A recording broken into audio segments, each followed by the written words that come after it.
Richard B. Riddick is an odd piece of pop culture.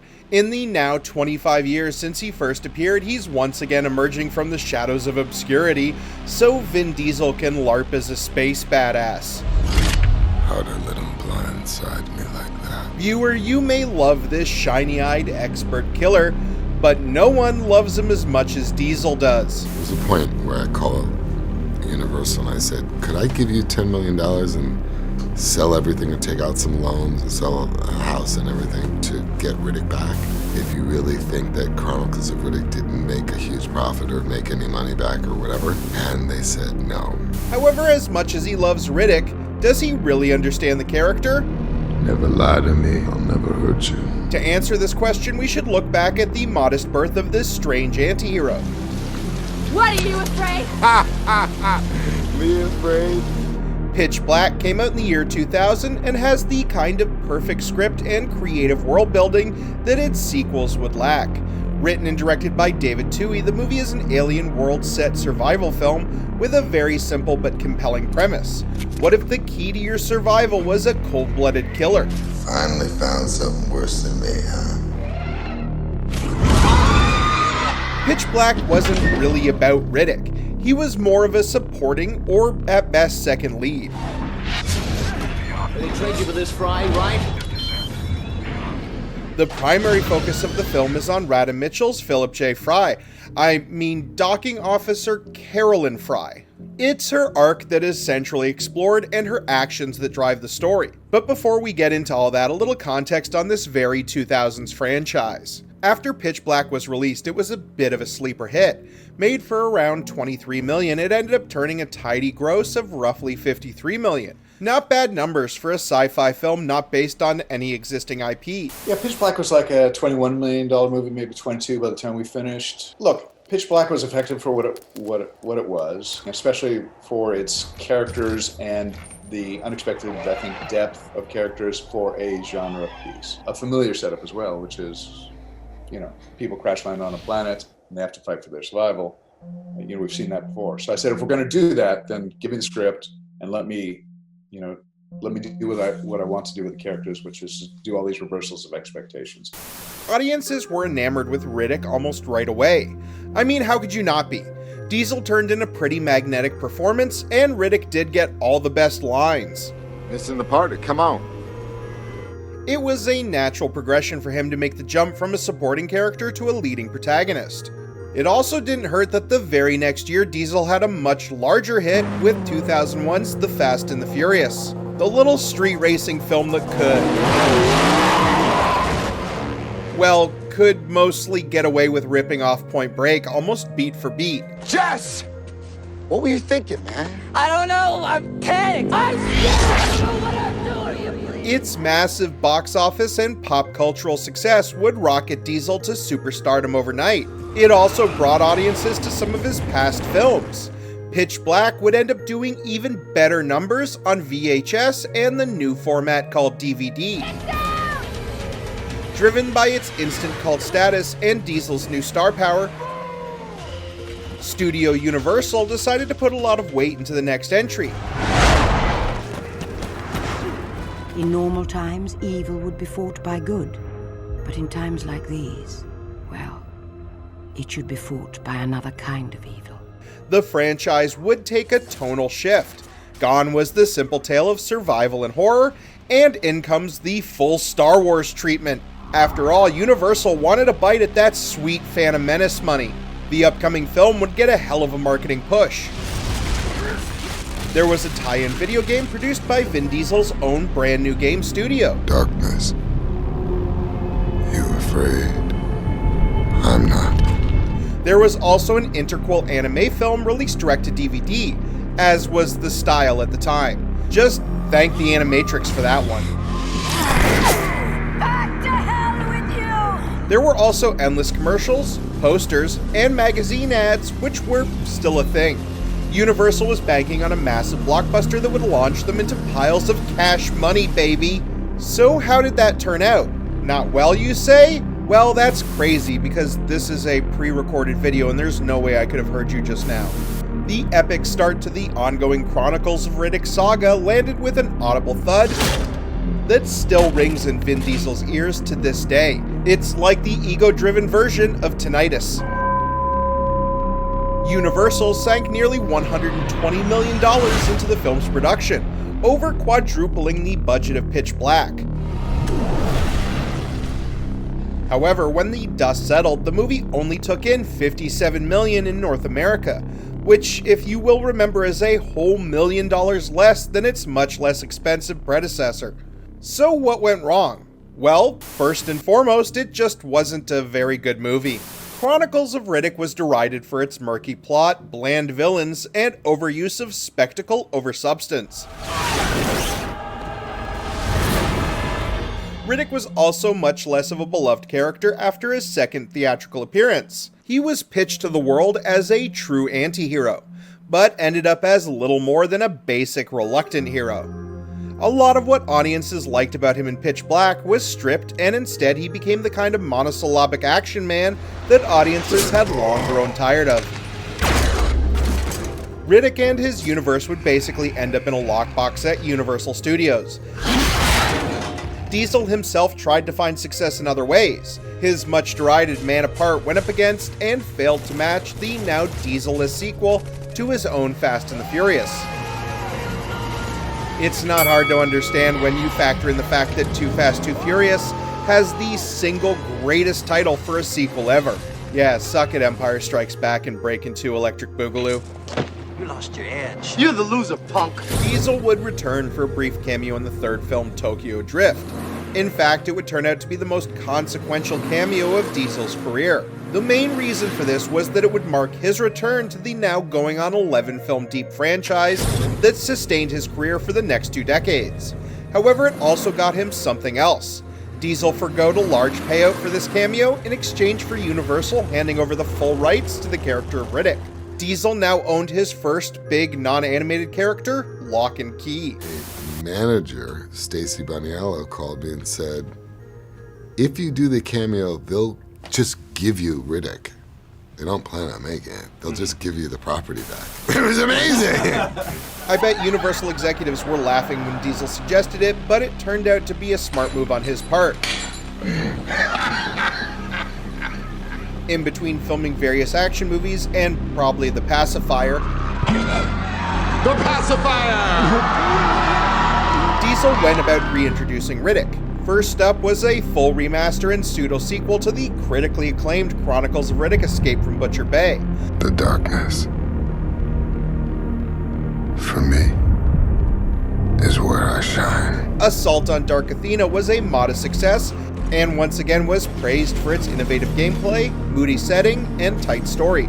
Even to this day, Escape from Butcher Bay is widely praised as one of the best movie tie-in games ever made. I'm Jagger Valance.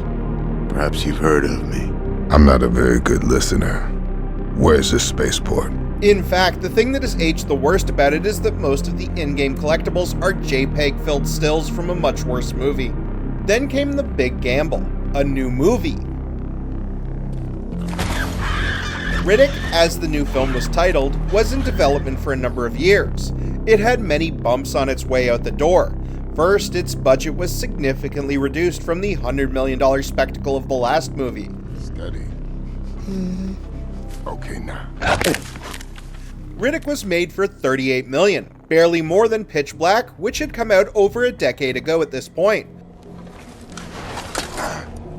A large chunk of the money came right out of Diesel's own pockets. Having completed a lot of principal photography, the budget suddenly ran out and Diesel was forced to mortgage his own home, get several loans, and commit his personal savings to finishing the film.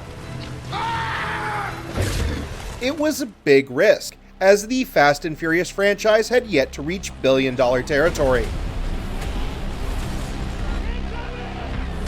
According to the actor, if the film failed, he was suddenly at risk of being homeless. It was very scary at times securing financing to make a movie for fans that have said, please make this movie. I mean, there were people on Facebook saying, if every one of us gave you $10, you could go make the movie yourself.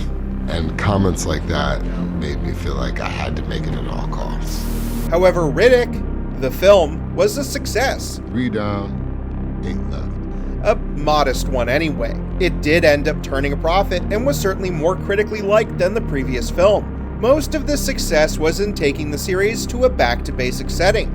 Abandoned on another alien world, Riddick has to survive on his own until some dead meat mercenaries show up so everyone can do the plot of Pitch Black again. Wherever they are, they ain't so hard to kill. Still, the movie did what it needed to do, and now we look to be on track for a Riddick film once every decade. Riddick Furia is now in development and will bring the shiny-eyed killer back once more. Riddick 4 Furia. Written by David Twohy. David Twohy. And everyone wants to be a beast until it's time to do what real beasts do. You almost took my eye out. All right. Stop. Happy Creative Sunday. That's the birthday present I got that I think you all would appreciate. The Riddick 4 script. This is exciting. All love, always. Hey, maybe the 4th time's the charm and Diesel finally has a successful franchise character outside of Dominic Toretto. Sorry to all 6 of you Bloodshot fans out there. I told you I'd find you.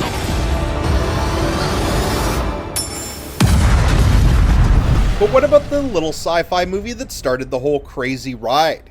Pitch Black was, and still remains, a damn fine movie. The movie starts off with one of the single best crash sequences in film. Riddick himself opens the movie with a bit of narration that thankfully does not stick around. We get log lines on every character, and then a micro-meteor shower damages the ship and kills the captain. The next few scenes are crucial in setting up Fry's character and motivation. Yeah, remember Fry, the actual main character of the movie? She is ready to dump the passengers in order to save her own life. Fry, what the hell are you doing? I gotta jump more alert. Hardly the actions of a typical movie hero. I'm not gonna die for them.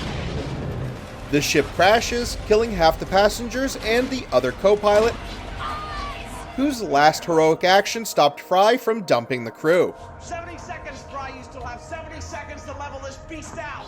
Once on the ground, several things are quickly established.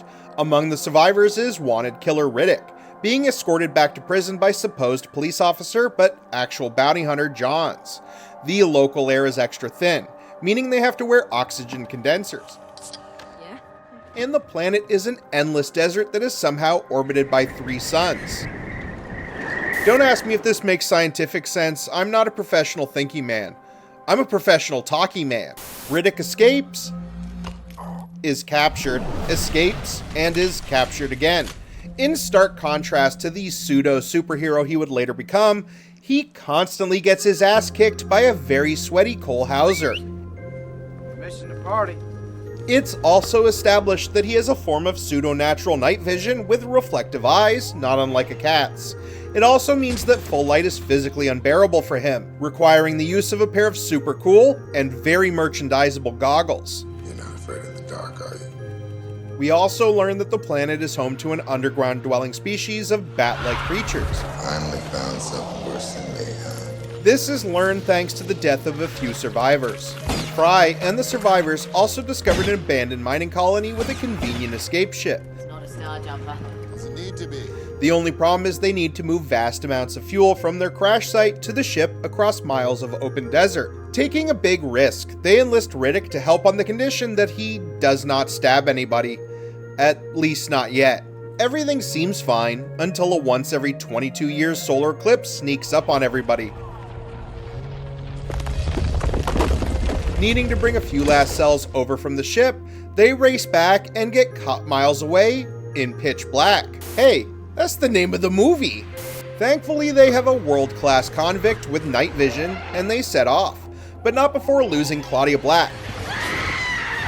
Don't worry, Claudia, you'll always have those sweet Dragon Age checks to look forward to. They will not rest until you are on your knees, fearful, cowering, helpless in the face of such power. Along the way, they lose more people, encounter dire circumstances, and all the while Riddick encourages Fry to look out for herself. Eventually Johns and Riddick have it out, and this time the better killer wins. John's purpose in the film really devolves to someone who is just there to offer someone more heartless than Riddick himself. While initially presented as a heroic archetype who is bringing a notorious, and let's not forget dark-skinned, convict to justice. Sounds like a charmer. Instead, we learn that he is a heroin addict who could have used some of his supply to ease a dying man's pain, but didn't. So who are you really? You're not a cop, are you?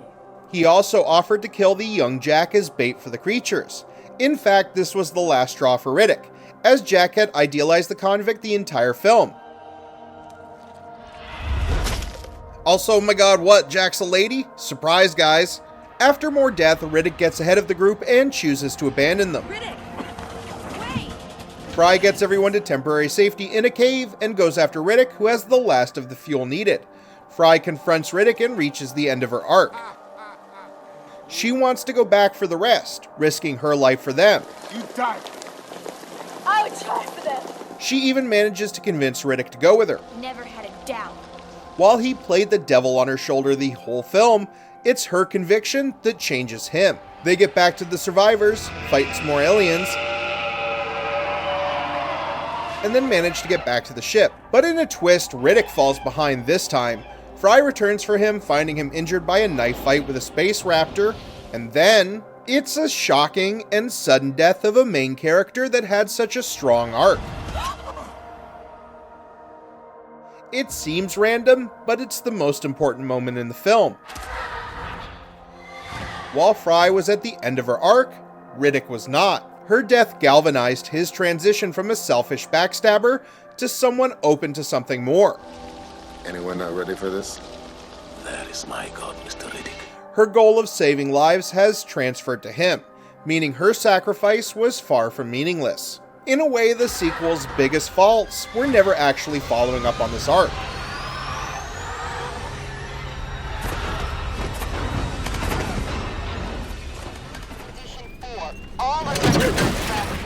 Riddick starts the next film pretty selfish, and his only arc ends up being really wanting to kill the guy that killed some of his friends.